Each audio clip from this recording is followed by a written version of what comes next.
So I'm going to start off with just introducing both of our guest speakers, and we're really privileged to have them both here. And first of all, I wanted to introduce Sarnjit, Flora. Do you want to just wave? Hi. Great. So Sarnjit is a survivor of domestic abuse, and Sarnjit mainly focuses on healing, and she'll have an opportunity to talk about her experiences later on. And also we have Nina Aouilk. Do you want the wave? Great, Nina, thanks. So Nina is a survivor of attempted honor killing at the age of 6, and Nina will be talking about her experience as well. We do have some basic kind of questions which we're going to ask each guest speaker, and then we're going to open it up to our participants later on. The first part is recorded. The second part, when participants can be included, won't be recorded. So, you know, and you can, I think someone needs to mute. Oh, so you will be CID. I don't know. Oh, okay, that's great. Thanks very much. So if you could mute whilst we're speaking, that will be really helpful. Okay, so we're going to start off with the first question, and I'm going to ask Sarnjit, if that's okay with you, is what might be a red flag for someone at the risk of HBA? And you can incorporate your story as well. Sure, absolutely. So firstly, I always like to start off, if you don't mind, with a mantra that I like to tune into, just to connect with my energy and everyone's energy to kind of align us all. So it's very simple. So I bow to the divine light in you. I honor the light of our ancestors, and I pray for our generations to come. So I start off with this because I believe there's a beauty and a purity in everyone, and we are who we are through our generations and our lineage, and we are all here today to build a better future for our generations to come. So in answer to your question in terms of red flags, so my experience was I was about 22 when I met the man that I thought was going to make all my dreams come true and change my life. And he certainly did change my life. And well, to be fair, he shattered all my dreams that I, had thought, and that you build up as a woman when to get married and to build a life with someone, to a point where he kind of destroyed all my values and my self-belief, and made me question the point of living. So there's from the beginning of the relationship, we met when we were at university, and it was fun. It was there was a huge loving side to this person, but there's always, well, it's always great to speak in hindsight, but when you're in it, sometimes you don't really understand and can identify easily the red flags. But there's this, when I step back now and I look back, there was a lot of red flags that I should have taken note of, but because I was so much more wanting to move forwards in life, and I guess infatuated with this man that I thought I'd loved, you kind of overlook those because you want to build this life and you want your dreams to come true. But one thing I would say is, if you feel like something is not sitting right with you, even if it's a mini microscopic percentage, you need to take note of that, because that's something that your inner self is telling you that something's not right. And you need to, hear and listen to your voice, because it's always going to guide you, that inner intuition that you have there, that voice in the back of your mind. That's something there that you shouldn't ignore, and that can be in any instance. There's various red flags for so many different people. So I can't really give you a whole list of those, but for me it was his change in personality towards me when his family were introduced into the relationship. So he really kind of changed how he started speaking to me, started favouring his mother and her needs and the family's needs over kind of what we had agreed and discussed about the wedding, for example. So I know it's very difficult for a guy to balance how to kind of keep his partner happy and his family, but there needs to be a healthy balance for you to feel like you're being heard, and that love that was there before people get involved, that's still there, you know, when they are involved, because you live in this bubble, in this little world that's just you when you're dating, but it completely changes when other variables start to get introduced into your relationship. And it's how you deal with those together is so important, because if there's no balance there and you're not feeling heard, that's for me one huge red flag. There was other ones where discussions of money were very uncomfortable. And, you know, if there's someone's not kind of like moving forwards to be paying towards, I don't know, wedding events, for example, you need to question why is that? Is it because the income's not there?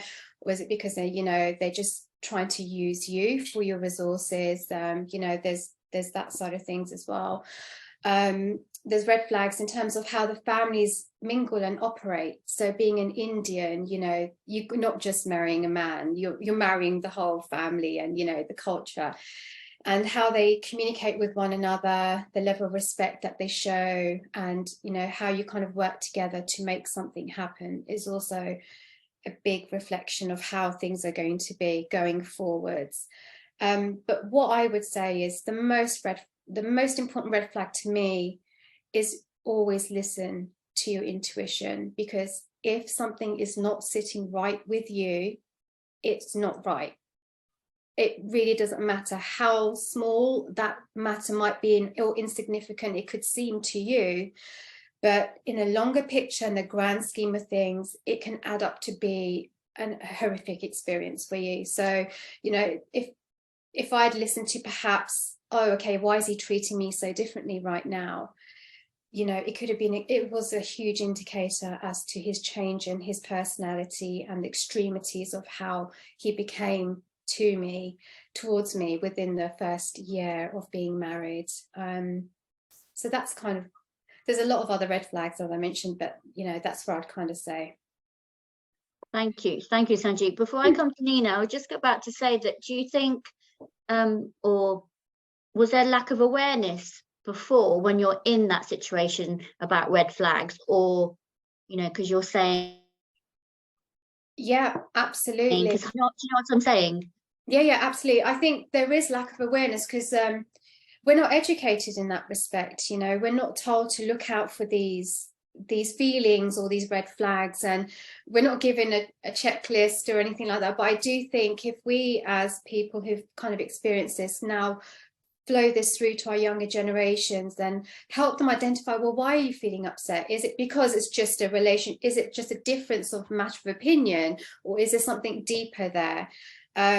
So I do feel like, yeah, that level of awareness. And also you kind of just want things to be fine, and, you know, it depends where you are along the journey. I remember when I had Mendy put on my hands, and it was the day before the wedding, and we had this massive argument to the point where I was crying into my Mendy, and I knew I was making the biggest mistake of my life, but I couldn't leave I felt I couldn't leave the situation because I'd chosen this guy. It wasn't an arranged marriage. It was someone I'd chosen. We're literally a day before the wedding. I had family flying over from all different parts of the world.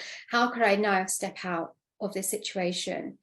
And I'm pretty sure if I had spoken to somebody, I would have got the support to do so, but I felt trapped, and it's those expectations, you know. So again, I'll go back to, if something doesn't feel right for you, you need to voice it and have the strength and courage to do so. Thank you, Sarnjit. And just to say, Mandy is henna, just in case there's someone here that doesn't know what that means. But yeah, thank you. Nina, would you like to add to that, or how do you feel? Well, that was a lot of domestic violence advice I felt. So for my journey, it's been a long one, as you know. For those of you who don't know who I am Nina Aouilk. I'm an activist speaking out against honour killings, honour-based killings and human trafficking. You did get it slightly wrong earlier. I didn't want to interrupt you, but it's okay. I survived an honour killing at the age of 21, whereby my arm, jaw, and practically every bone in my body was broken after my father and brother attempted to kill me because I'd left a child arranged marriage, which was arranged following a a horrific rape, which was carried out by my father and his friends. And in agreement, they forced this child marriage upon me. So my honour killing was just that. They were trying to kill me because I'd left this arranged marriage, and they were trying to hide the fact that I had left the arranged marriage, and also the tracks that went behind me as to why I had left the arranged marriage. I'd left it because I was being sexually abused by my father-in-law, but that was the main reason I was married into that home. With the agreement to my parents, I was traded. Now, an honour killing is something that parents carry out to retain honour in their culture, how people perceive them, how people see them. I've done a TED talk last year, which is called "Is There Any Honour in Killing?" And I am the authority on honour-based killings. So with that, regarding the signs that somebody can look out for, if there are any officials here, as I say in my TED talk, you can actually save a life. I had gone to an abortion clinic following the rape, but nobody stepped in to wonder why a 14-year-old child was there. They had been paid privately. I understand some of them knew that I was young and shouldn't be in that situation, but they didn't want to speak out. They were thinking somebody else would deal with it. And I want you to say that if you're not dealing with it, then you're just as much of the problem as the perpetrators themselves. At school, after the rape, my teachers saw me withdraw, and I wasn't very engaging. And again, nobody asked me, "How are you?" Following that, I entered the forced marriage. People at work saw me. I had a different persona for work because I was doing extremely well in my career. Regardless of that, they would see me turn up with my ankles being cut or bruises on my face, but nobody would actually question it. Very few people wanted to say, "Nina, what's actually going on with you?" Because unfortunately, society has become such that it's not your problem. Somebody else will deal with it, or I don't want to get involved. But the ability to make a discreet call can actually save somebody going through repetitive trauma, repetitive harm. And it's our social responsibility to do something. Now, when I did go back to my parents, as I said, I had this attempted honour killing. And the only reason they stopped was my brother, I've got two brothers, the one that wasn't beating me came in and said, "We will take her to India and we'll finish her there," which is very common, that girls will get sent to India. Now, people would have noticed I wasn't at work. People would have noticed I wasn't attending the places that I attended, but who would have spoken out? Because if the parents are the ones killing the children, if the parents are the ones trying to put harm upon their children, they don't report it, then who's going to go look for that child? So really, if it's not us that's looking in and seeing what's happening with these children that are innocent, then what can we do about it? And 20-something years later, my father has just come out of prison because he abducted my 6-year-old sister and took her to India, where he sold her to human traffickers. And I'll never see her again, I admit that, because where he left her, he placed her into a supposed school, which is protected by the government because politics protect religious institutes. But that actual institute harvests organs because India is one of the biggest places that makes money on harvesting organs, especially children's, or they are sent as domestic servants to the Middle East. So with that, my experiences are very first-hand. And I saw so many people let not just myself, but my sister down. My sister didn't know my father. She was actually born from an affair he had to a Polish lady who would come over, so many years ago. So that child had travelled with a stranger, gone through several airports, would have appeared to be frightened, looks nothing like my father, but no one questioned the child's relationship with him. Had somebody stepped in and said, "I want to question you," we get stopped at airports for lesser things like having a belt on, but these type of things don't get spotted, which is why I'm now infiltrating the airport security to say to them, "Look, you need to look at things a little bit more." I'm actually a body language expert, and I try and help use that to get people to understand that the unspoken signs are the ones you need to look out for. There's unspoken words, that fear that's instilled within most Asian girls, most girls from Africa, most girls from the Middle East. we are born into fear. It's the only emotion we actually know up to a certain age. So we will never cross our parents. We will never speak out. So it's down to everyone else around us to spot the signs. Why don't we speak out? We don't speak out from the fear of being killed. We don't speak out from the fear of bringing shame upon our families, because we are taught from a young age that shame is something that girls carry, not boys. Boys are carrying pride forwards. But girls, we are going to bring shame upon us. Don't bring shame upon us. And a lot of Asian girls, especially being South Asian myself, we're not supposed to speak out in public. We're not even supposed to make eye contact with my parents. And that was the case for me in the 1980s. And this is the case now in the 2022s. It's still happening. I have numerous girls reaching out to my nonprofit that I run, numerous girls reaching out to my Instagram and other social media just to say, thank you for speaking out because it's happening to me, but I'm too scared. And the words that are commonly used are, I'm going to get in trouble if I say anything. So that fear restricts them. So all of the people on here, I ask you from my heart to just have a look at what's going on around you with human trafficking. People are taking children right in front of you, but you don't question it often because something in you often is a little trigger. As Sarnjit would say, that little voice within us. I believe the gut tells us everything we need to know, but we often don't follow our intuition because we're scared also of being involved. But make a discreet phone call. If you can see your next door neighbours are constantly treating their daughters badly. I was with Caroline Good, the lady that was involved in one of the honour killing. She was the superintendent at the time who resolved a case of one of the girls that were killed in Mitcham, not too far from sort of Surrey where I am. And she said that once she wrote her book, somebody read the book and they had an Asian family living opposite them. And they actually made a discreet phone call to the police because they knew something was going wrong. Girls were just they were disappearing. So, and when she would ask them, they said, oh, she's gone to live with her auntie in Pakistan. Now, that's not normally a case. That's normally a case of something has happened in the girl's life. They've sent her over there either to force a marriage upon her or to get rid, as they call it, to kill her. And unfortunately, it's still happening. So my ultimate advice would be to definitely understand primarily that these girls cannot speak out. They cannot ask for help. So it's down to whichever profession you are in to know how to ask them the right questions with confidence so that they trust you, so that they are able then to speak out and ask for help. Thank you.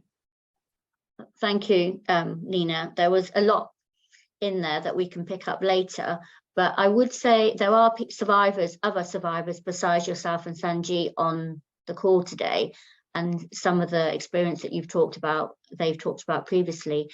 And I was just saying about change. I mean, we are all here to make a change and to help, and hopefully things will change by survivors speaking out, yourself and Sarnjit. So thank you for that, and thank you for talking about your personal experiences, and to Sarnjit as well. Sarnjit, can I just go back to you quickly? I made a note of what you were talking about earlier, about, you know, the day before the wedding. You knew, forgive me if I've got this wrong, I've written it down, but you kind of knew this was wrong. It was a mistake you were making. Yeah. And you also knew that possibly if you spoke to someone within the family, extended family, they would support you. Is that right? Yeah, I believe they would have, because my family are very understanding.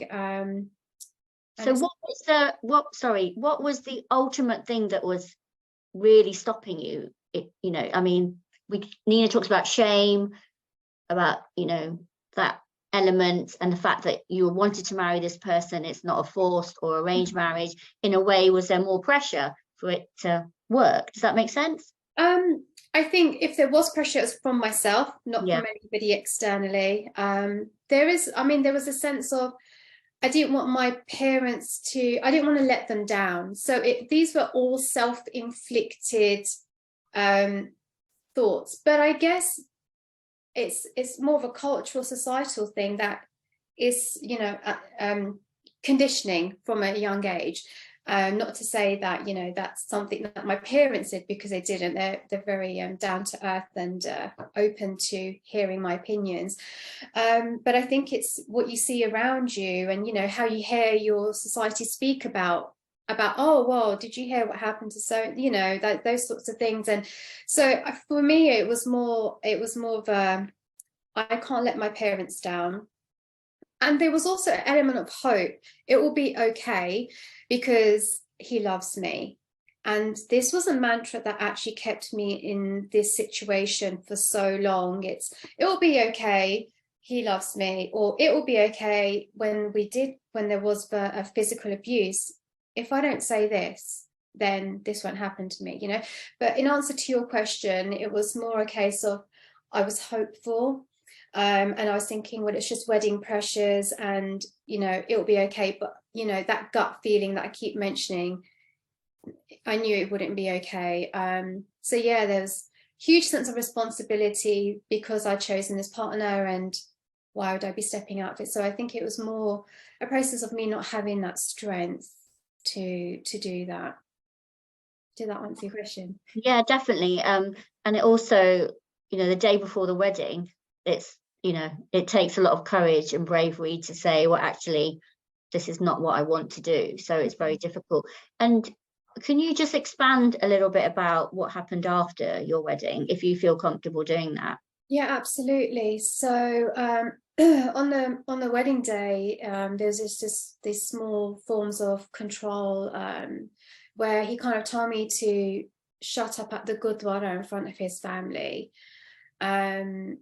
which I just thought was, you know, not called for on your wedding day.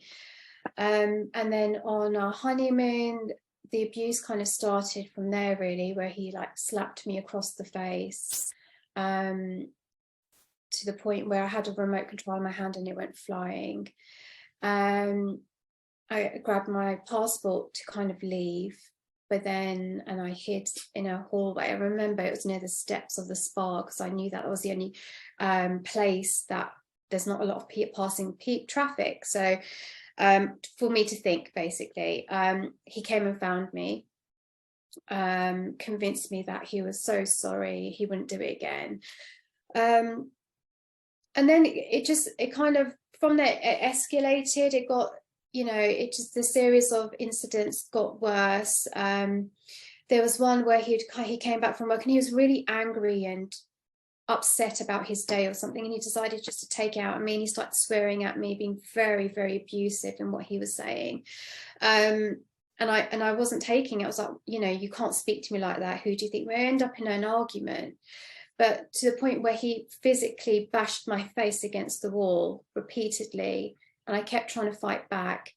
And then his family got involved, and they kind of, they stopped me from calling my parents. They said, it's okay, we'll sort this out, you know, to the point where because we were living with his aunts at that, his family at that time, his uncle and auntie.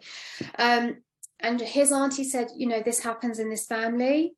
I've also experienced where my husband's hit me in front of my father-in-law, and you know, they just stood there and watched.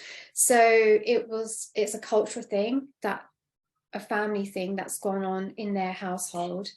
And, you know, I guess it's a norm for them, you know, how to treat their women. So there was lots of other incidents where we went out one evening and he was drunk. And I was trying to get away from him, and he punched me in the face where all my eyelashes fell out because I was wearing mascara, and literally I just had, you know, and there was security there, just like Nina's saying, people need to step in and help. Like, there was security there watching this incident, and no one stepped in. You know, and there's other things, other incidents going on. It was an escalation of an escalation, and it just got so severe. I mean, and I don't want to take up a lot of time because I know we've got limited time, but the most severe, I think, experience I had was he strangled me to the point where I blacked out, and I just didn't know if I was gonna, you know, survive.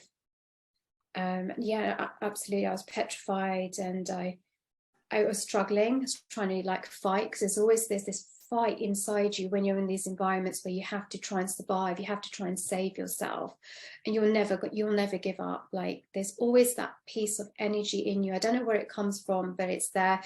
And so I was struggling to break free from this grip that he had. He'd wrapped my scarf around my neck, and he was literally pushed me to the floor, had his knee in my back, so I was kind of like paralyzed, but almost.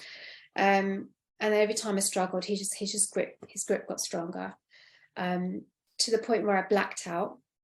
I could just feel my body just like weakening, and I blacked out. And when I came around, he was sitting there watching me, I guess assuming watching to see whether he'd killed me or not, you know. And I got up, and I was numb, absolutely. I had no idea what had, happened to me. Like, I was just completely numb. What I knew is I just needed to get that scarf away off my neck. And then I remember this, I just got up and I looked into a mirror, and I just remember seeing this dead expression in my eyes, like this person that I had completely been killed, like I was just dead, I was numb. And then I turned around and I looked at him, and he had told me to sit down. I sat down next to him, and the shocking thing was, he said, I held your breath for 35 seconds, and it takes 45 seconds to kill someone. And like, because I was so mentally weak, and he had been coercively controlling me through this whole time, I believed him. I still believed him even at that point. And only until I spoke to the GP, he was like, you could have died at any second. It doesn't matter what second it is, you could have died instantly. And so, yeah, those are the types of experiences that I went through. And yeah, my parents kind of took me out of the situation. Thank you for sharing. Thank you very much for sharing that. We really appreciate it. You talked about bystanders there, and Nina, you mentioned bystanders as well earlier. You mentioned school, you mentioned work. So can you just go back and remind us about the school? You said that no one noticed. Yeah, they did notice. They did notice. They chose not to do something. But the thing is, my point of sharing that was to say that it happened a long time ago, but it's still happening now in 2022. And a lot of people won't know on this call, because they probably don't know about me very much or my story, but I was homeless 6 years ago because of domestic violence. I had my pillow set on fire as I was sleeping. I had years of some very serious threatening behaviour from my ex-partner. And in the end, I left because my daughter saved our lives by making a phone call. Had she not done that, I wouldn't be sat here today, because he'd actually filled the whole house up with gas. And it wasn't just myself that had passed out, it was also my youngest son. But that's what led us to being homeless. But what I want to say to the victims, because I didn't address them earlier, is that a lot of our behaviour of tolerance is from childhood. We have this feeling of not feeling like we're good enough. And 99.9% of the world actually feels this way.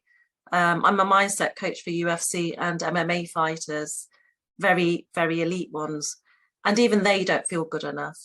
So what I'm trying to say is that I found myself a couple of years ago, and I think this will be really helpful for anyone still struggling with that transition of who they were to who they really want to be. And the way I found myself was I'm very much into spirituality and grounding. I was standing on the grass one day and I was doing my affirmations, as we're always told, leads us to having a great day. But I actually sat and realized that everything my father had said about me, everything my mother had said about me, that I wasn't good enough, I was just a girl.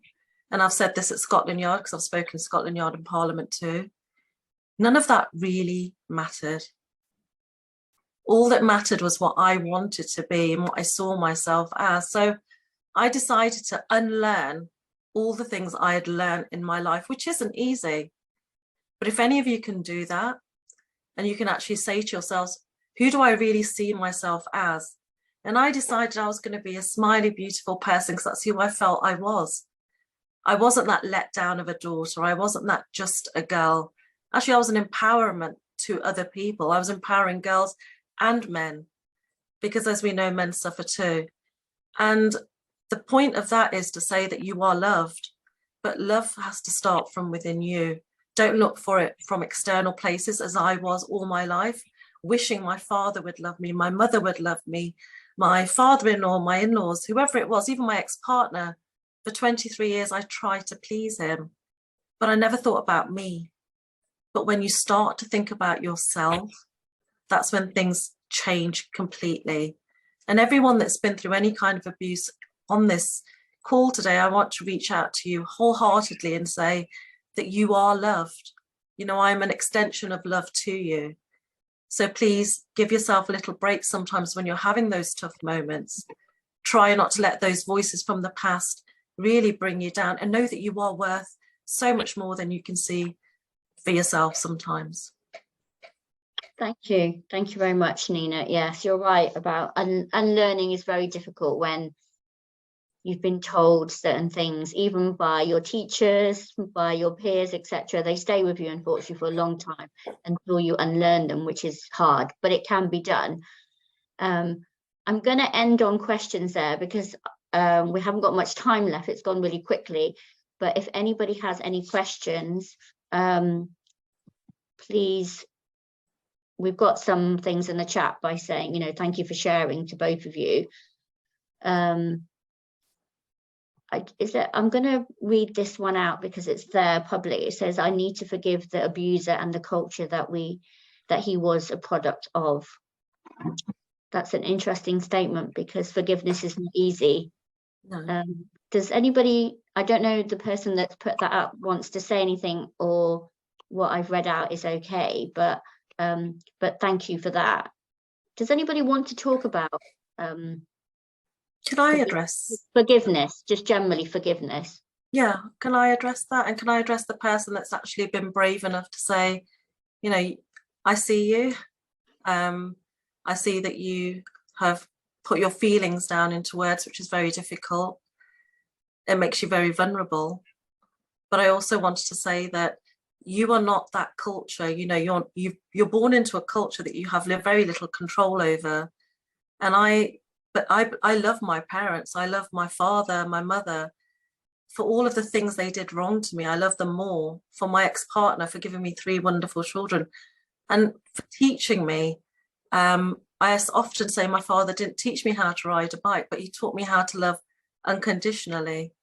So what I want to reach out to, especially the person that's written that, is, you know, you are an amazing person. You're providing a service to others. I can see from your profession that you are being of service to others. As we in our culture say, Siv, I know Sarnjit would understand that too. We give to others. So as opposed to seeing what you can't control, look at all the wonderful things that you have and that you have become. Forgive those people, because unfortunately they can only do what they know. And I know my parents brought with them from India their cultural beliefs. They packed them tightly, and I use that imagery so people can understand that, you know, when you're packing, what do you take with you? When I escaped my honor killing, I had just myself, and when I left the death-threatening situation, I just had a jacket and my son's hand in mine. So forget about all of the materialistic things. Well, what can you take with you from the past? If your parents hadn't had you, as mine hadn't had me, we wouldn't be sat here today. And somewhere, someone needs you. So, you know, I'm going to leave you with that and say to you to carry on slowly, being as brave as you have been today. Can I also build upon that? If that's okay? Please go forward, Sanjit. Absolutely agree with what Nina said. I would also add a different spin as well to that. Is we're all unique individuals, and there's a uniqueness in you, and just to always remember that the beauty that you hold can add value to anybody's life, and you know, you can give so much out to the world. We're all here to shine bright, and kind of building upon what Nina said is, and how I now see it, also being on a spiritual journey and kind of understanding how every being there is a purity in every being. You know, everyone has this beautiful soul in them, and everyone operates from a place of their own experience. So the way that I'm speaking today is because of the experience that I've had and the education and knowledge that I've had. It's similar to what Nina's saying, you know, your perpetrators wouldn't have known any other better than what they did at that point, because that's all they knew. And everything that they had lived up to that point is what made them do and behave the way that they did. So what I'm trying to say is, if you can, and you will, everybody can on their healing journey, come to a point where you can forgive that person. And it may sound very difficult right now for somebody who perhaps may have just come out of a situation, but when you give that forgiveness, you're not forgiving that person for them, you're forgiving that person for your own healing. And when you kind of let go of that anger and that resentment and that hatred towards your perpetrator, you become free, you know, and you stop committing to reliving those situations in your own mind and in your own life. So therefore you're gifting yourself freedom. Thank you, Sarnjit. I appreciate that. Does anybody have any questions? You don't have to put your mic on. Can we start recording, please?